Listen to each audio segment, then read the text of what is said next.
First, let's decide how tall our guy will be. In real life, a person is usually about 8 heads tall. But since we are drawing in a cartoony style, which gives us a lot of freedom, we'll cut that in half and we can make our guy around 4 heads tall. And a bit. I add the half circle too. Accuracy matters even in cartoon land. Right. Now, let's start sketching the pose. We already have the head and we'll draw the general flow of the body. What do I mean by that? So this is a simple-ish standing pose. So we could draw a straight vertical line like this. But as you can see, there's a slight curve to it. The body isn't completely stiff, it has a bit of movement. Most of the character's weight is on one leg, which causes a slight shift in the whole pose, so it's a curvy line. That's why our character won't be that boring, rigid pose, but a bit more dynamic. It's called the line of action, by the way, and I even planned a whole episode just for this line. What it is, what it's all about, how we use it, and all the juicy details. So now we will draw the other parts according to this curvy line. It will guide the placement of the rest of the body. So let's try to copy this curvy line right here. And why I'm asking you to redraw it instead of just copy-pasting it is because we are learning to draw now, so we need to practice the skill of drawing things from scratch or redrawing something from a reference like we are doing here. So just keep at it, try to draw a similar curve. I'm trying to. Try to imagine the pose or character will have. Does it feel too stiff, too bendy? Picture the whole body flowing along this curve. And once, and finally, you're happy with your curvy line, we need to move to the next step, where we need to figure out where the shoulders go. So, as you can see, shoulder line isn't horizontal, but it's slightly slanted. I draw it in a different color here so we can see it better, I think. So, it's not horizontal, but slightly slanted. Same goes for the elbows and the hips. They are all tilted just a bit. So we need to pay attention for these angles and try to match them, or at least get close when we draw out our own version. Also watch the distances between these lines. That spacing helps us get the right proportions later. So now just try to copy these lines one by one. I'm deleting these arrows. So just try to take care of the length of the lines, the angles, the distances, as I said. If something looks off, you just go back and fix it right away. It's always better to tweak things early than to have to redraw half the body later, believe me. Because here, for example, I don't know if you see it, I try to show you. So these distances are okay, but these ones, I clearly messed up the distance between these lines. See, I'm already showing you how not to do it, because the spacing isn't quite the same. So I need to fix it now, because if I don't, in a couple of minutes, this poor guy is gonna look like, I don't know, a badly tailored jacket or something. So time to fix it before it turns tragic. Right, now it's better. And now we're gonna build the body from basic shapes. I lowered the opacity so we can see it better. So for example, here's a rectangle, right? The body, the upper body. So try copying it over here. Pay attention to the distance again between the parts. Like here, the length and the angles. And since our initial curve might not be exactly the same, things may look a bit different, but just aim to keep everything in roughly the same place. And I see another mistake again. I need to bring everything what I've drawn up a bit, because there's too much space between the head and the shoulder line. Too long a neck, I mean. Alright, that's better now. And we have a small triangle here. That will be one arm. copy that here. And I make sure there's only a tiny distance here. I try to keep it the same. And the bigger rectangle here. That's the other arm. Copy that too. Here. Yeah.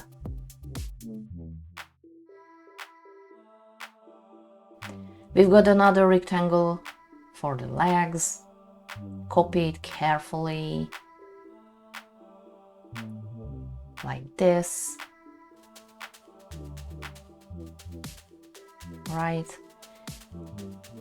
And we can even use a rectangle for the feet. Right here.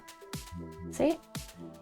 So go ahead and place each shape something like this. Right, so these shapes are our guidelines now.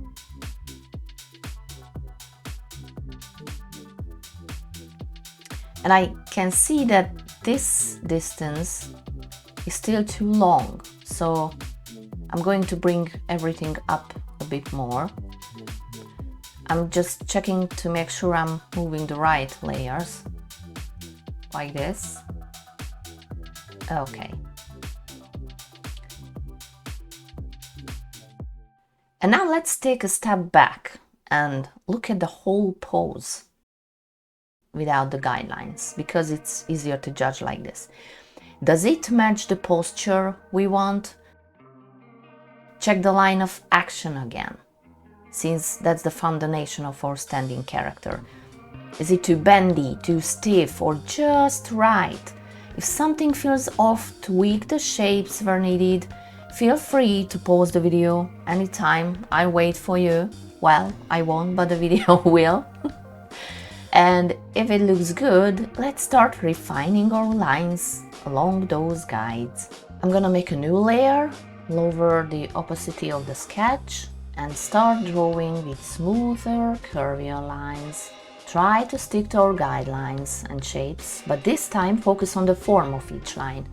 Wherever there's a curve, try to follow it with a similar flow. Keep your lines clean and confident. I don't like this one, so again and again. Trying and trying. We are turning our building blocks into a real character now. Right. Now the arm goes here. Nope. Again, this one too. All right, something like this.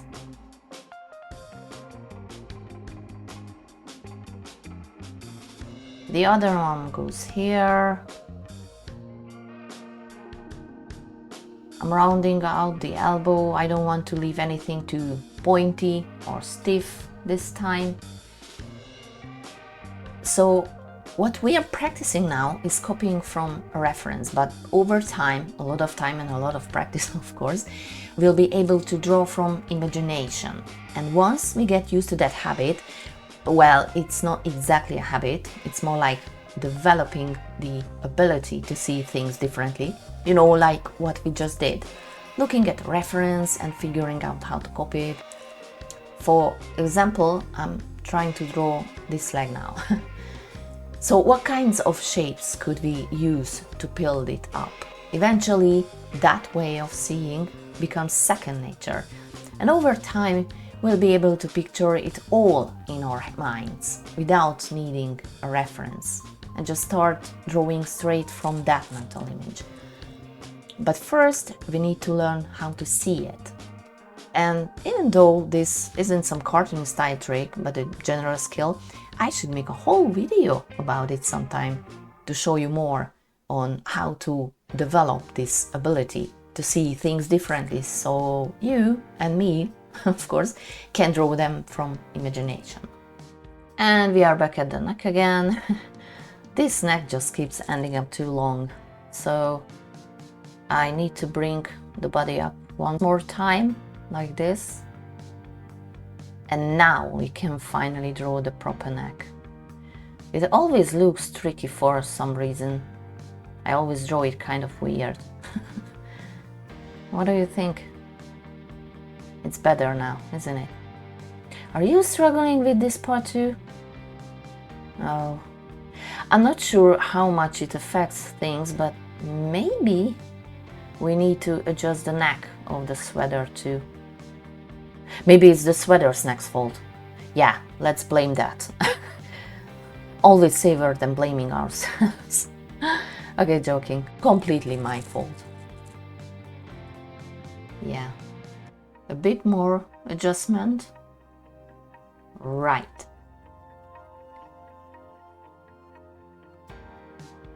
Gotta fix the angle of the shoulder too. See how it's slanted here? I need to match that. Like this. It's a tiny part of the drawing, but it's still worth doing well because it can have a big impact in the end. Every line counts, even the smallest one. Yeah, and don't forget the stitching at the bottom of the sweater.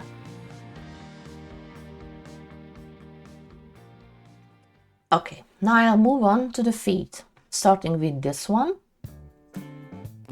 Trying to copy the general shape of his shoe first. Then the other one, here.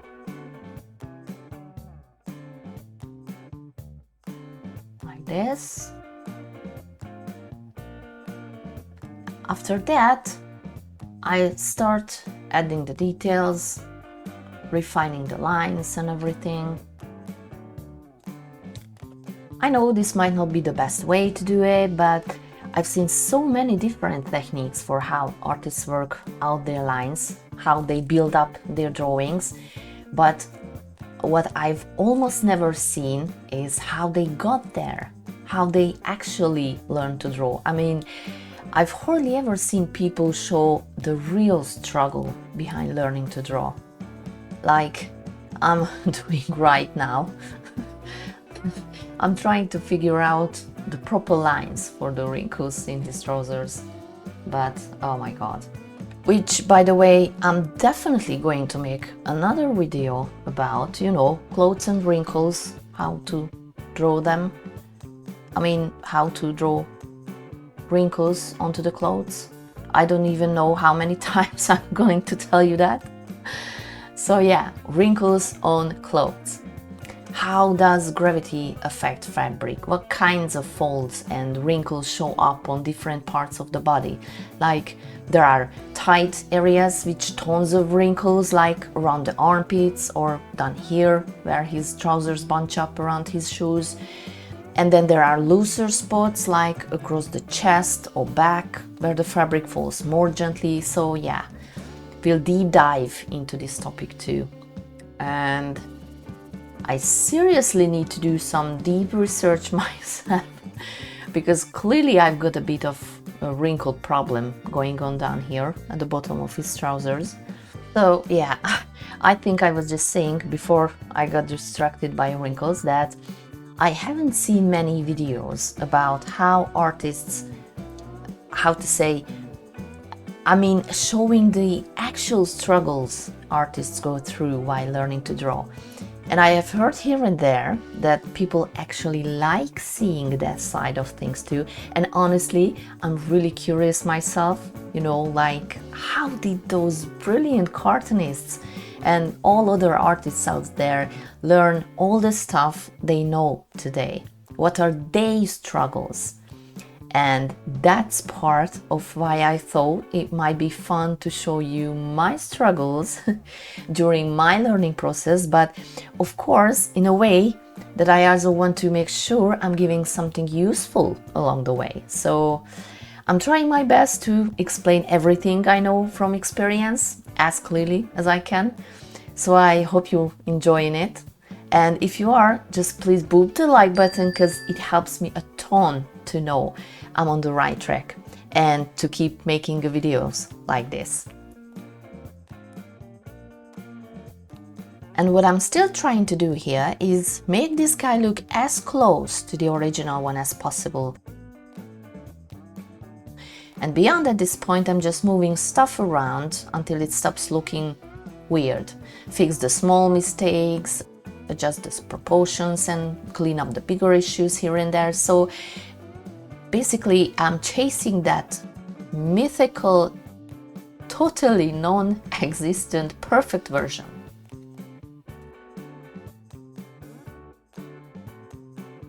But now I'm removing the guidelines and let's look at the masterpiece. And time to check for anything that still feels off. For example, here on his right arm, something just didn't feel right. Good. And the other arm looked a bit too stiff, so I'm fixing that too somehow.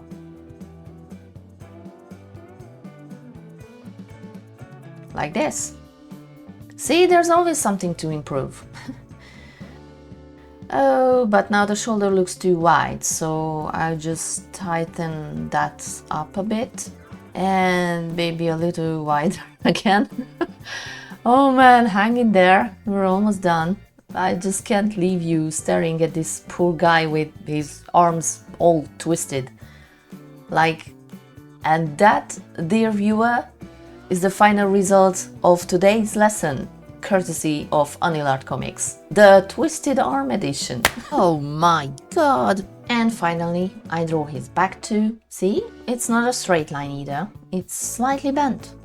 Then come the wrinkles under the armpits I mentioned earlier. I won't go wild with those just yet because that's not the focus right now. We're just aiming for a general idea of how to draw a cartoony character. So from here on, it's all about refining the lines. Refining, fixing, redrawing. Maybe I should make this part time-lapse, so you won't be tempted to click away now, if you haven't already.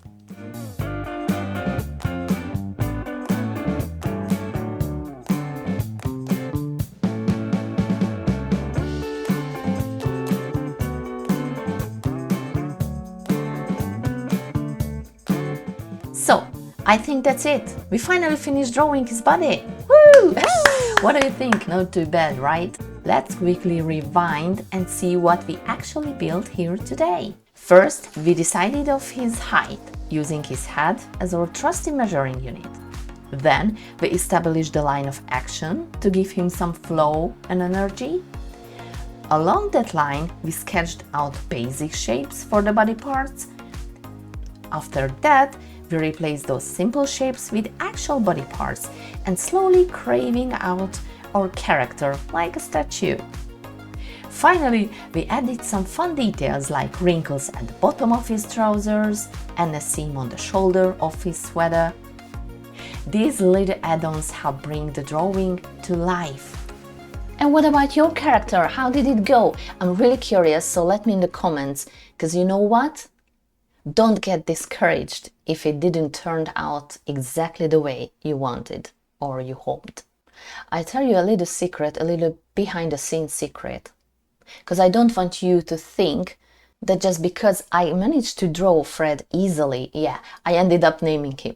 So it's not because I'm some kind of drawing expert, because I'm not, but this was my 5th time drawing him. Yep. 5 full tries just to get to this version, so I could show you how to draw him too.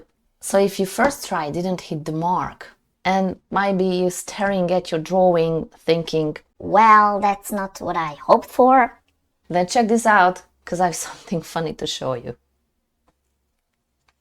Yep, this was my first attempt at the character, then the second, and the third. So yeah, it took me about 4 or 5 tries to get where we are today. And in fact, I drew him a few more times after that just to practice. And guess what? It got better and better each time. I even tried another pose, but I really struggled with it, so finally changed my mind on the whole concept.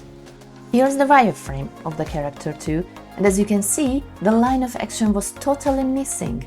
The legs are super short and the whole pose is just horrible. And you believe or not, I was using a reference photo when I drew that. So don't stress, this stuff takes time. Every single line you draw is leveling you up. Seriously, so keep going, you're doing better than you think. Because let's be real, those very first awkward, wobbly lines, they matter. Next time, we're bringing him to life with colors. Okay, so I just say goodbye for now. Keep drawing, keep growing. See you in the next one.